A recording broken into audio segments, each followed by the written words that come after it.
Yeni videomuza merhabalar arkadaşlar. Yüksek teknoloji ürünlerimizi daha uzun süre kullanmak amaçlı bu ürünleri korumak için gerekli materyalleri temin etmeliyiz arkadaşlar.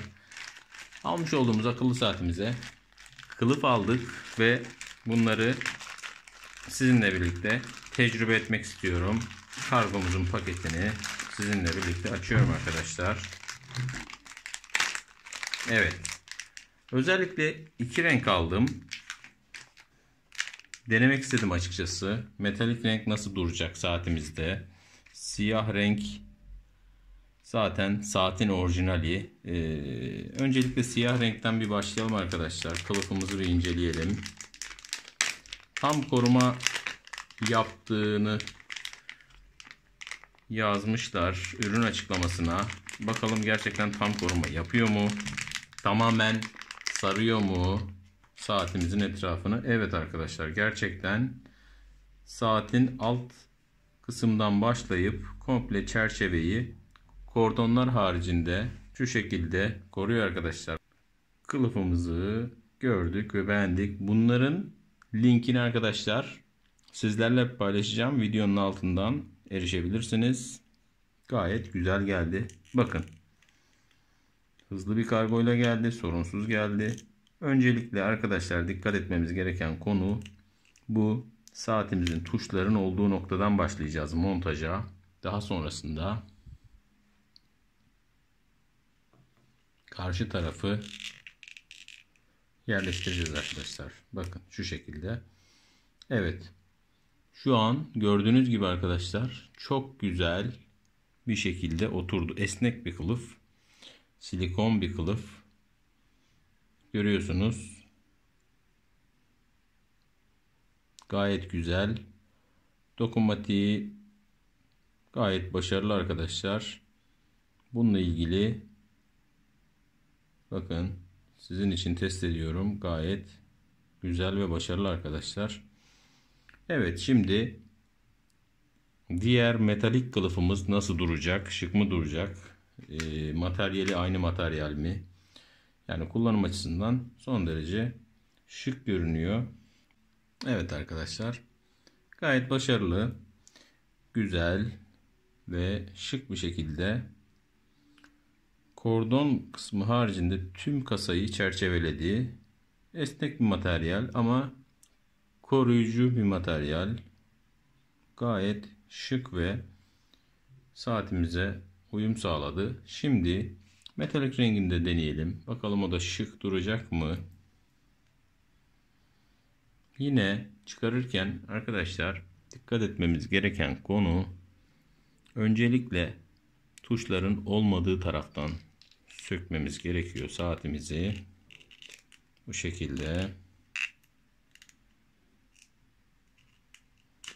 Sonra burayı söküyoruz.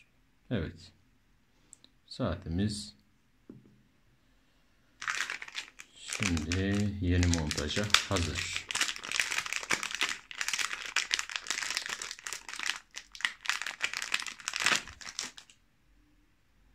Evet, metalik rengi de fazlaca iddialı arkadaşlar. Bakalım saatimizde nasıl duracak. Evet.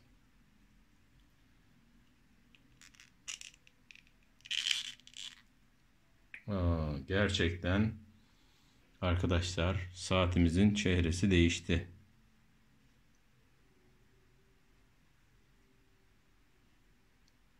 Gayet güzel oldu bence.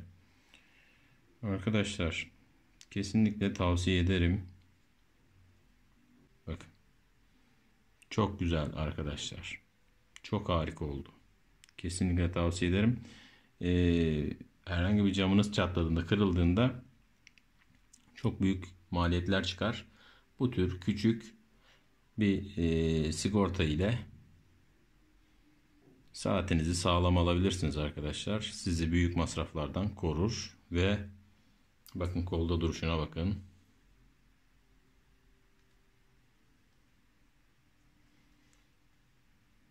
İleride buna metalik bir kordon da alırsak arkadaşlar tamamen takım olur.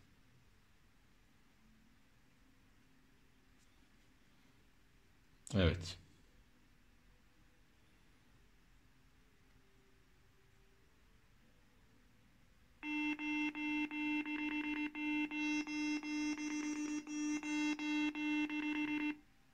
Gayet güzel arkadaşlar. Arkadaşlar her iki ürünün de linkini ben sizlerle paylaşacağım. Bu tür bilgilendirme ve destek videolarımızda tekrar buluşmak için sizin de abone olmanızı istiyorum arkadaşlar. Lütfen abone olun, videolarımı beğenin. Diğer videolarımıza da göz atın muhakkak. Akıllı saatlerde uzun süre kullanımdan sonra oluşabilecek sıkıntılarla ilgili çok önemli bilgilendirmeler ve bilgisayar ve yazıcılar konusunda çok önemli maliyetsiz bilgilendirmeler yaptık arkadaşlar. Çok ucuza kendi kendinize tamir edebileceğiniz birçok evinizde bulunan ürünleriniz var arkadaşlar. Lütfen abone olun, bildirimleri açın ve beğenip paylaşmayı unutmayın arkadaşlar videolarımı. İyi günler, teşekkürler.